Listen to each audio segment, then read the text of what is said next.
Amici bellini, ieri è successo di tutto nella Supercoppa. Attenzione, l'Inter è inciampata, attenzione con Seisao, la cura con Seisao, eccetera eccetera. Ma il mercato impazza e dobbiamo anche darci una mossa, perché se poi questa storia dell'Inter che inciampa non sono invincibili, Conte potrebbe anche voler dire facciamo all-in col mercato.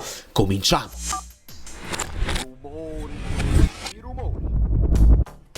Perché vedo, capito, i miei amici bellini del gruppo mi mandano, ci sono youtuber, chi è? Casa, non Gasa, casa mia è stu casa sua, benvenuto Mattia Salerno, poi sto nome me lo ricordo, secondo me tu vai e vieni, ma molti nuovi iscritti, grazie infinite, abbiamo risbloccato l'algoritmo che per un periodo ha sofferto, la partita con la Fiorentina è piaciuta, tra sia la reazione, sia il live, sia l'analisi molto interessante, grazie. Lasciate un like però adesso per sbloccare il mercato.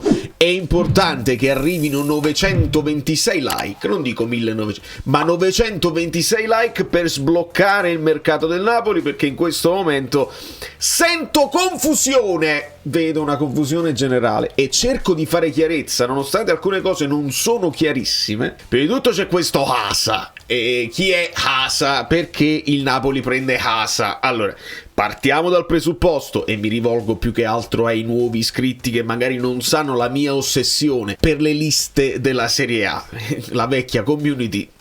Portate un po' di pazienza, devo dire questa cosa. Quando si dice il Napoli va a prendere Danilo, va a prendere Chiesa, va a prendere quella, non lo può fare perché c'è una lista. Allora, se esce Folorù, siamo pieni. Partiamo dal presupposto che siamo pieni. Se esce Foloruscio, che è l'uscita più sicura, si libera un posto. Per entrare, questo posto per me dovrebbe essere occupato da un centrocampista, però si parla con insistenza di Danilo. Danilo non arriva al posto di Rafa Marin che va al Como, perché Rafa Marin non occupa nessun posto in lista. Il problema, sapete qual è? Che c'è un'altra cosa su cui si può fare confusione e sono gli extracomunitari. Quindi adesso vi spieghiamo chi è Hasa e perché il Napoli prende Hasa, perché poi essendo un under è anche per questo che lo prende. Ma spostiamoci un attimo, la situazione. Allora, partiamo da un presupposto. De May, io non l'ho ascoltato in diretta, magari lui l'ha spiegato benissimo e i siti lo stanno riportando male. Ok? Partiamo dal presupposto che parliamo della suggestione Elmas, ok? Che coincidenza, il mio inviato Francesco Incidenza fa riuscire la situazione di Elmas e va. De May interviene a gamba tesa e dice sì, c'è stato il pourparlers, lui tornerebbe, tutta una serie di cose che lui non sa e che si inventa, ma non può perché è extracomunitario, vero, perché la Macedonia è considerato extracomunitario e i 3 slot a disposizione del Napoli sono già occupati da Neres, Gilmour e McTominay. Il macedone è quindi destinato a non tornare al Napoli. Che significa i 3 slot? Non esistono 3 slot. Il Napoli ha anche Anghissà, ha anche Kvara, ha anche Juan Jesus, poi a parte i passaporti. Ma ci sono già. Non esistono 3 slot. Vogliamo fare un attimo di chiarezza. Poi con gli scozzesi ancora più confusione. Parliamone un attimo. Allora, partiamo dal presupposto. Articolo del 26 agosto, quindi uno dei più recenti, perché quando cercate gli articoli sugli extracomunitari trovate roba del 2019 e la regola è cambiata. Partiamo da questo presupposto qua. La situazione del Napoli all'epoca era Neres, ok? A extracomunitari acquistabili 1, perché la regola dice, ed è stata semplificata, che le squadre di Serie A che hanno già extracomunitari in rosa, prima dovevi venderne uno per poterne prendere, adesso lì là che già c'hai, che già sono tu i tesserati, non contano, ne puoi prendere 2. Se non ne avessi nessuno ne potresti prendere 3, ok, di extracomunitari. Ma visto che ne hai a bizzeffe, ne puoi prendere 2 all'anno. Uno l'abbiamo preso, è Neres. Dopodiché, questo è il 26 agosto, sappiamo che a fine mercato arrivano Gilmour e McTominay. Sono scozzesi. Se tu hai un bracciale da 10 milioni di euro, ma non ti dona, non brilla, non è quello, lo devi tenere in cassaforte. Ora, sono extracomunitari attenzione, ricordate, extracomunitari acquistabili 1, gli extra britannici. Si considera gli extracomunitari quelli che non fanno parte dei membri dell'Unione Europea, quindi con la Brexit come si fa? La Lega Calcio ha deciso che i giocatori inglesi possono essere considerati come comunitari. In questo modo diversi club hanno recuperato slot per le proprie rose, Smalling e Abraham per la Roma. Questo è un articolo un po' più vecchio, ma quando cambiò la situazione, Loftus-Cheek nel Milan per esempio, per lo stesso motivo anche giocatori scozzesi, gallesi e nordirlandesi non verranno conteggiati all'interno degli slot per extracomunitari. Di conseguenza Gilmour e McTominay non entrano nella situazione degli slot degli extracomunitari del Napoli, anche perché se fossero stati extracomunitari tu ne avresti potuto prendere solo uno, acquistabili solo uno. Attenzione, il regolamento è all'interno, proprio il regolamento della Lega Calcio sul sito della Lega Calcio con le postille eccetera eccetera. Occhio a questa postilla. Ora, per le sole società di Serie A è consentito il tesseramento di un solo calciatore professionista britannico e di un solo calciatore professionista albanese per società proveniente dall'estero. Quindi non vale Ismaili, attenzione, vale Gilmour, al di fuori delle limitazioni previste dai precedenti punti che vi ho spiegato. I nuovi calciatori con cittadinanza britannica e albanese tesserati potranno trasferirsi esclusivamente in altre società di A e non ci interessa perché noi Gilmour e McTominay non ce li vendiamo. Allora che cosa è successo? C'è la restrizione sui giocatori britannici e albanesi, ma ti concedono di prenderne uno. Quindi al di là delle restrizioni, secondo me quello che è successo a livello di regolamento è il Napoli ne può prendere uno di extracomunitario e un altro che è considerato britannico, scozzese, comunque all'interno della comunità lo puoi prendere.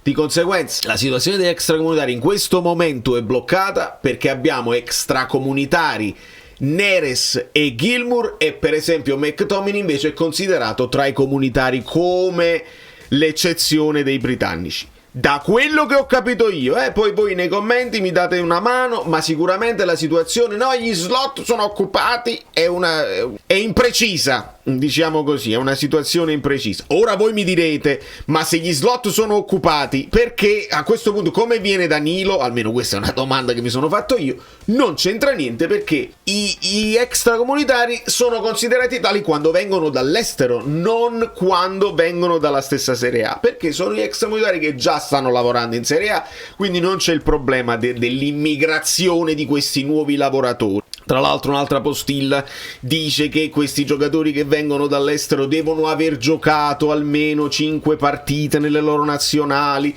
stare nel giro. Perché? Perché così non ti vai a prendere i giovanissimi che non sai e non sai e poi vi vai. Insomma è la solita situazione un po' italiota. Però Neres 8 partite in nazionale le ha fatte, quindi non c'è problema. E questa è la situazione di Elmas, diciamo, delle cose. Non può venire perché ha poco senso e io lo abbraccerei tantissimo, ma il Napoli la fa questa operazione. Elmas vuole ritornare, non gioca di là, viene qua comunque a non giocare, o è talmente innamorato di Napoli perché ha lasciato tutte le sue cose social, a foto scudetto eccetera eccetera, gli piace tantissimo Napoli e quindi panchina per panchina preferisce farla a Napoli e magari si gioca una possibilità di grande stagione con Conte invece di fare la muffa alla Gollipsia. Potrebbe essere, ma il Napoli può andare a spendere perché poi loro comunque l'hanno pagato un 25, te lo rivendono a 15, a 20 e il Napoli può spendere 20. Bisogna liberare un posto. Attenzione sempre alle liste. Ecco perché invece con Hasa andiamo liscissimi e tranquilli perché è un under 21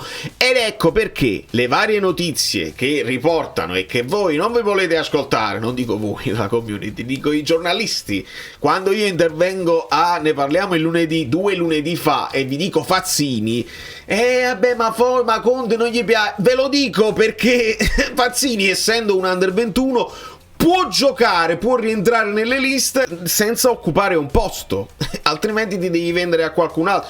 Non è perché a me piace Fazzini, a me piace Musa del Milan, se vi devo fare, ma lo faremo un contenuto, se non si sblocca il mercato facciamo il contenuto, il mercato che vorrei e farei, ci mettiamo Højlund, ci mettiamo Hjulman, Hasa. da Lecce, ma è un giocatore della Juventus, un giocatore cresciuto, Mannaco conosce molto bene, 500.000 euro, ma chi è? Considerato uno dei talenti più cristallini del calcio azzurro, cioè nella nazionale. Nato a Sora, provincia di Frosinone, un ciociaro, si dice ciociaro, protagonisti del trionfo, eccetera eccetera. Con Lecce ha giocato 10 minuti in Coppa Italia. Parliamone subito. In che ruolo gioca? Tutti i ruoli sulla tre quarti e a centrocampo. Vi faccio vedere un attimo una cosa. Può giocare qua, può giocare qua e può giocare qua. E può giocare anche qua. Quindi è un vice McTominay come situazione. Ve lo faccio vedere meglio. Conte, spostati un attimo. Esatto. Allora, qua gli unici 10 minuti, la sua posizione in campo, entra al posto di Dorgu. Tra l'altro, pare che il Manchester United si voglia soffiarci Dorgu. Hasa, ecco qua. Vedete? Un pochino in avanti, zona mezza alla sinistra, finisce anche, diciamo, in zona alla sinistra. Questo è ma poi questi sono 10 minuti in una partita dove il Lecce sta perdendo. A luglio, prima di partire, amichevole con la Juve, che la Juve perde male, tra l'altro. Hasa gioca in zona Kvara. Hasa in zona Kvara. Vicino a Miretti, insomma ala sinistra in questo caso. Nell'Italia Under 21 in questo caso fa la mezzala sinistra, vedete? 4-3-1-2. Hasa è qui, mezzala sinistra, 5.8, non è altissimo ma non è basso, vale veramente pochino per quello che se ne dice un gran bene, ma vale veramente poco. Vedete? Quindi in nazionale molto più centrocampista, con la Juve ha fatto l'esterno, ma sappiamo che Motta a volte i giocatori se li mette McKennie terzino, Locatelli difensore centrale, insomma Motta è un po' particolare, quindi consideriamolo un centrocampista offensivo, che però non è detto che viene per giocare. Quando ne abbiamo già parlato, quelli della community lo sanno, sono più attenti, che seguono tutti i minuti e lasciano i like. Ne abbiamo già parlato di Hasa e si parlava di prendere Hasa per girarlo al Bari e dal Bari prenderci altri giocatori, si parlava di un terzino, adesso non ricordo. Le cose possono essere cambiate, la situazione è un'altra, è che per Fazzini ci sta questa, pare che il Lecce sia più disposto l'Empoli sia più disposto a trattare col Napoli, che mette più soldi sul piatto, mentre la Lazio, lo Tito vuole il prestito biennale, pagarlo a pagherò, mentre il Napoli lo potrebbe pagare subito. Però Fazzini dice: io se vengo nella squadra di Conte, che ha i titolarissimi e poche partite, probabilmente non potrò fare molte partite da titolare, e quindi forse intravede Fazzini nella Lazio un Baroni che, specialmente nel ruolo di sottopunta, li sta alternando tanti di poi ogni tanto ci va Dele Bashiru, ogni tanto ci va Pedro, quindi il centrocampo della Lazio è molto fluido e Fazzini pensa di poter avere più spazio con la Lazio, più Lazio. Tra l'altro la Lazio rientra in causa per questo inserimento a gamba tesa. Ci stiamo facendo un po' le scarpe tra noi su Ghilardi, tra l'altro difensore di cui non abbiamo parlato, altro difensore insomma di prospettiva, che il Napoli aveva pensato di prendere e di lasciare a casa a giocare, magari anche se non sta giocando tanto Ghilardi, se ne parla, se ne dice un gran bene, ma chi l'ha visto mai? Quindi diffidate da quelli che vi dicono, che vi fanno già le descrizioni di Ghilardi. Abbiate pazienza. Però il Napoli voleva poter fare un'operazione tipo Rachmani, cioè lo compri, lo lasci e poi te lo prendi. Però attenzione, la Lazio si inserisce. Visite mediche per Hasa, ovviamente visite mediche anche per Scuffet. Queste sono le operazioni che si stanno definendo. Fumato Pellegrini, ma ovviamente si sapeva. E ogni tanto riesce il nome di Paiero dell'Udinese. Ora Paiero, siamo alle solite, è un giocatore che è over, quindi sarà tipo mi pare 26 anni. Di conseguenza, se il Napoli vuole se Conte vuole un centrocampista pronto che prenda il posto di Foloruccio, per me ne servirebbero due, perché non ne abbiamo proprio. Devi adattare Raspadori, cioè solo Raspadori e Gilmour, ma già Raspadori è un adattato, al posto di McTominay, al posto di Anghissà, per me ce ne vorrebbero due. Se le vuoi devi venderti Ngonghe, è l'unico che praticamente ti libera posti,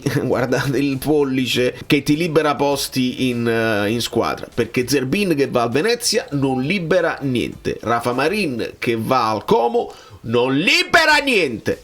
dovete ricordarvelo, veramente ci tengo moltissimo, perché qualcuno non ve lo dice, vi fanno una testa di chiacchiere di calciomercato, il Napoli fa questo, il Napoli fa quello, non lo può fare. Quindi, se sentite un nome di un under tipo Fazzini, tipo Casadei, tipo Hasa, allora il Napoli può prenderlo e può pure tenerlo e decidere, mi metto questo giovane come panchinaro se succede qualcosa, va bene.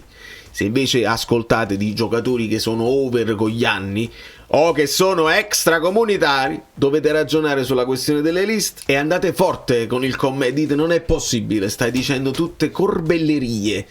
Dorgo è stato slide pure romano, sarà vero. Insomma, da New York, Valerio Fluido è tutto. Lasciate like se vi ho tolto qualche dubbio oppure se vi siete semplicemente divertiti per questo video. E il fatto dell'Inter, della cosa, io non credo che con Seisao sicuramente ha dato quella scossa iniziale. Leao ha spaccato la partita, onestamente. Però io non darei l'Inter per morta. Sto sentendo quello che è sicuro è che l'ambiente soffre il derby. Questa è una cosa che noi non possiamo capire fino in fondo, perché la Lazio che perde con la Roma, io l'ho scritto, l'Inter adesso, il Milan è favorita, perché la Roma ci ha insegnato che nei derby può succedere che quella più scarsa prende il sopravvento ed è favorita. Però andiamo a scavare c'era un fallo su Aslani, l'infortunio di Çalhanoğlu, già non c'hai Thuram, insomma un pochino di crepe hanno aperto poi la strada al Milan, che si porta un trofeo che sarà una coppetta ma che comunque li ringalluzzisce e li rinvigorisce con Sigaro, con Seisao, così, e quindi prende un po' di credibilità, arrivi, vinci, prendi credibilità e quindi occhio al Milan. Ma io non credo che adesso l'Inter vada a crollare, anche perché aveva già perso un derby e si è ripresa alla grande. Vediamo. Certo è che secondo me vederli scricchiolare, secondo me a Conte ha fatto piacere, e secondo me qualche telefonata tra Mann e De Laurentiis dice: Presidente, che vogliamo fare? Vogliamo accorciarli questi tempi. Da New York, Valerio Fluido è tutto. I like, dai.